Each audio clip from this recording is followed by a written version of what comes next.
Assalamualaikum warahmatullahi wabarakatuh. Anak-anak tingkatan 5 2021. Okey, kita jumpa lagi dalam satu perkongsian. Hari ini kita nak share, cikgu nak share bimbingan menjawab soalan struktur.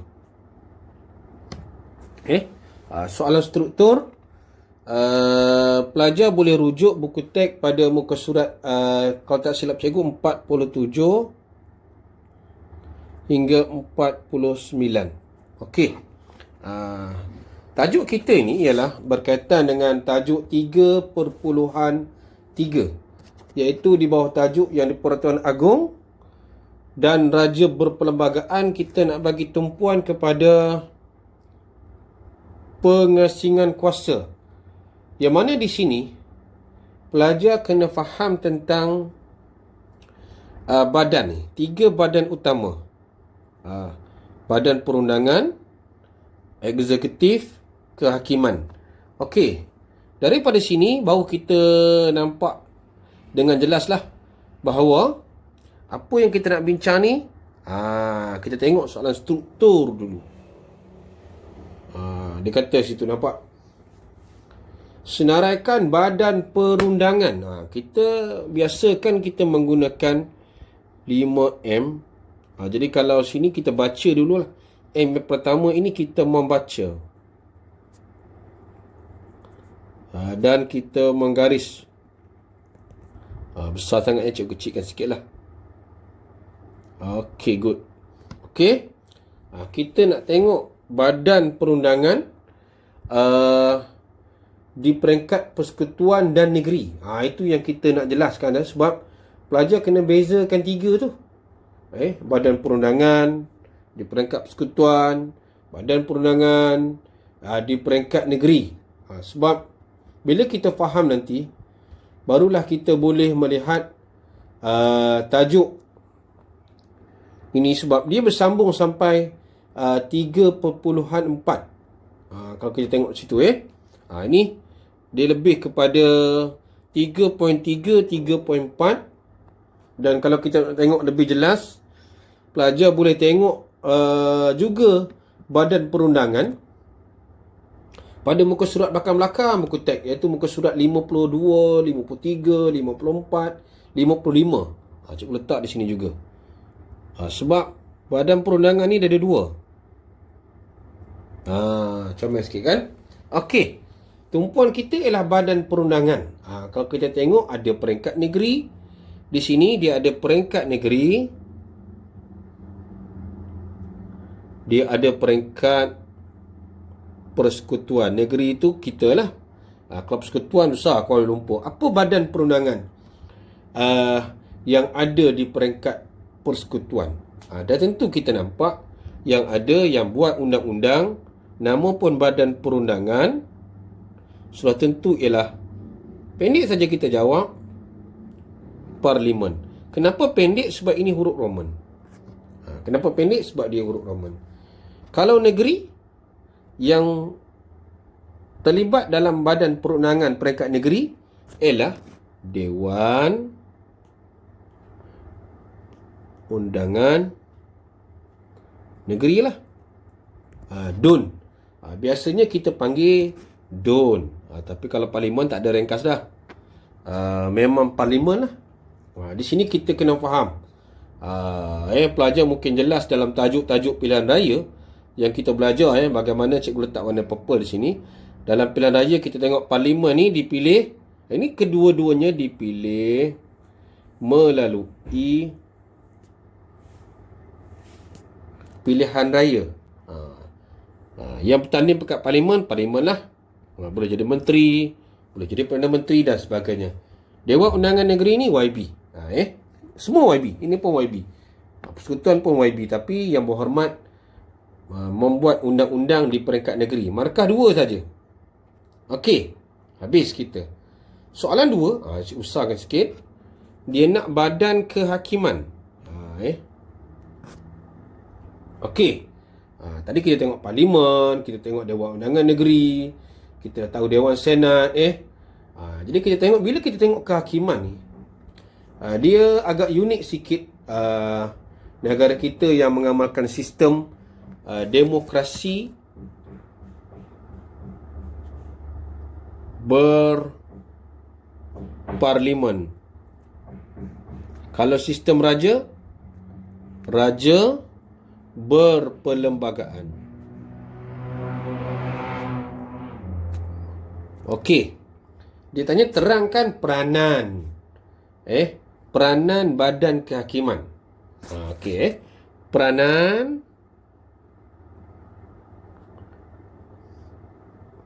badan kehakiman ialah, okey, cikgu letak warna hijau yang ni jawapan.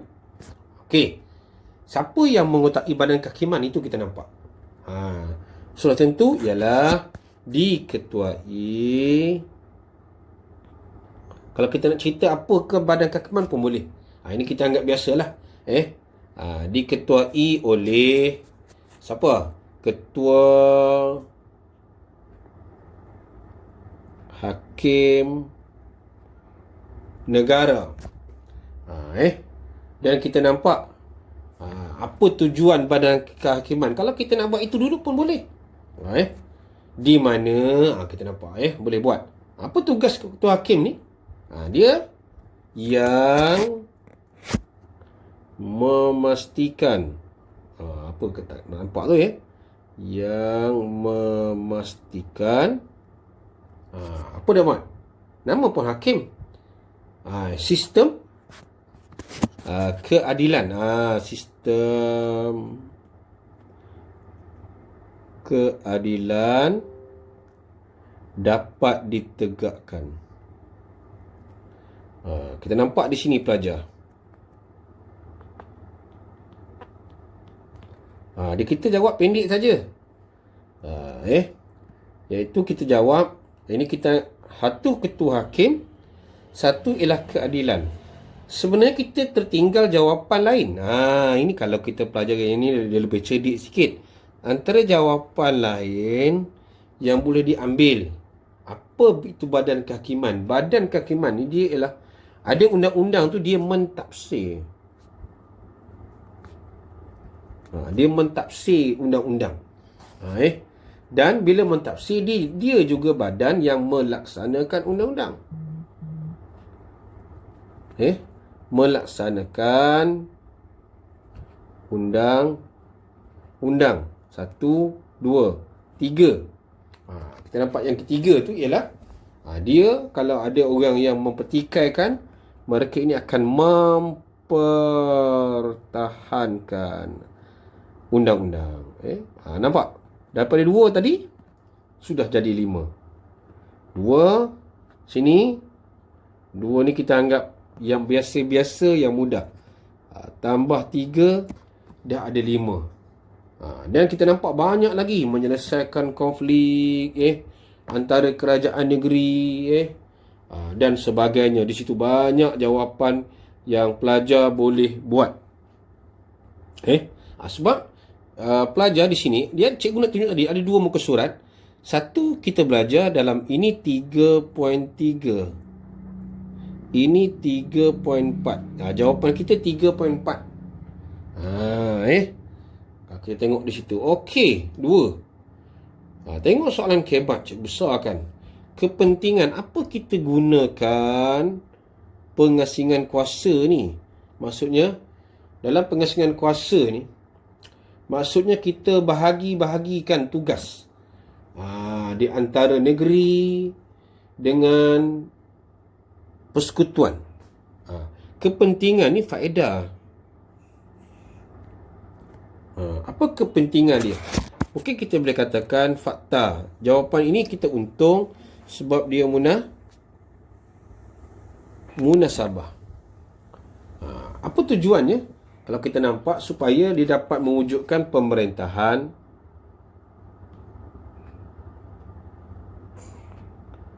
yang adil dan saksama. Itu fakta lah. Yang mana kita nampak dia ada konsep apa kita panggil semak imbang. Bermaksud seseorang itu huraiannya Kalau kita nak bagi huraian di situ, pemerintahan tidak dikuasai oleh satu institusi. Pemerintahan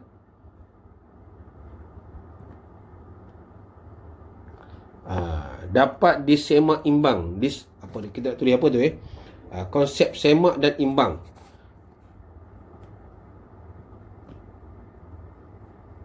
Semak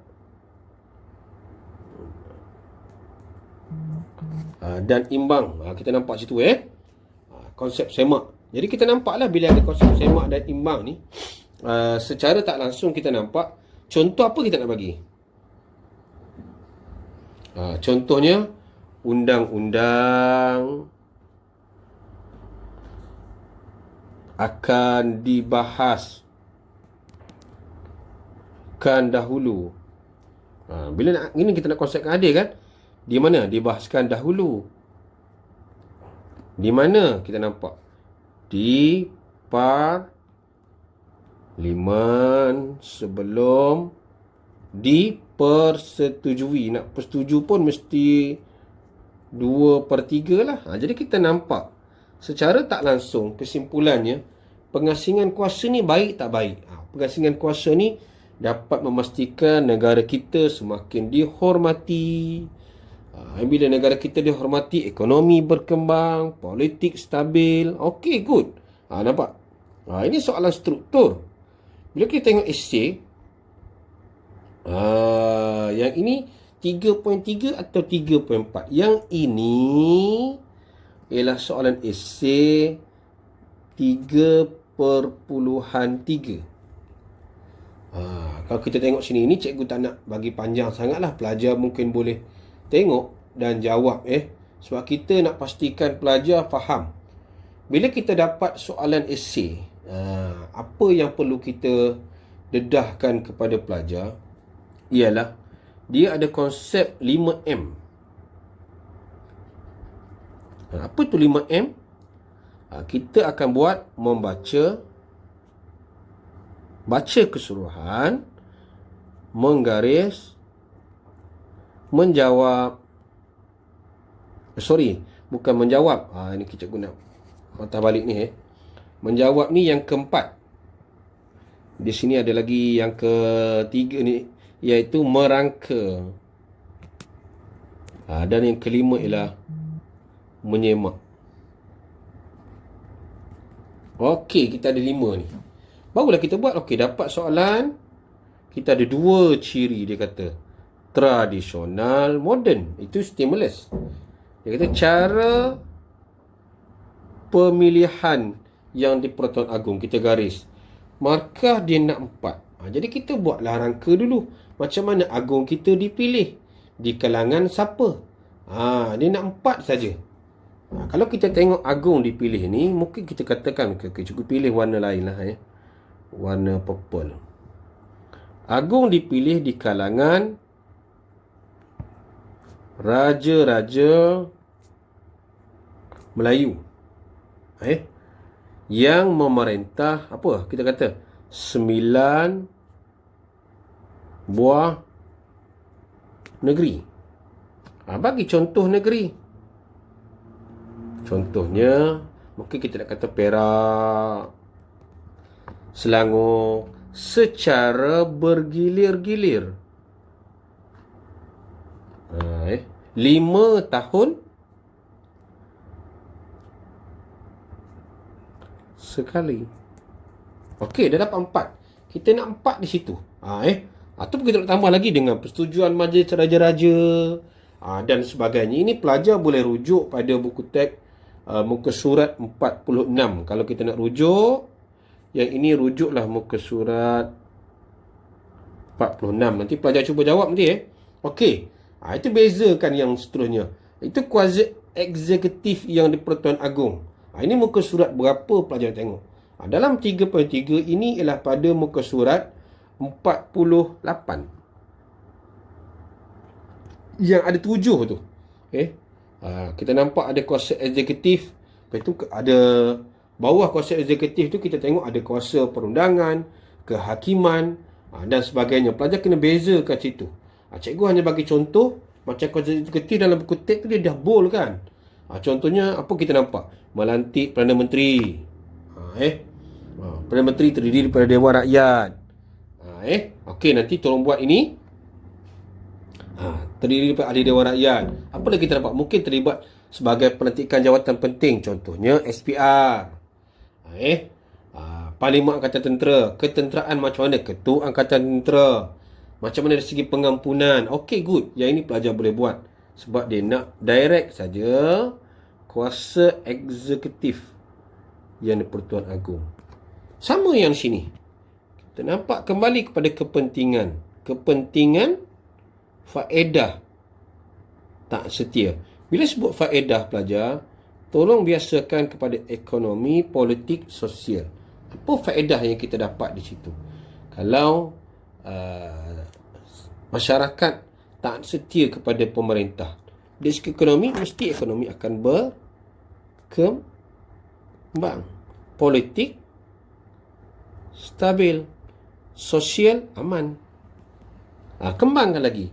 Bila ekonomi berkembang, contohnya apa? Pelabur datang. Mungkin kita boleh tambah. Contohnya kemasukan pelabur. Okey. Jadi pelajar pastikan dalam jawapan ini nanti jawab fakta, huraian, contoh dan inferen. Okey. Nampak cikgu dah bimbingkan di sini. Pelajar jawab soalan esei saja. Okey, cukup untuk bimbingan kali ketiga ini. Okey, terima kasih. Jumpa lagi.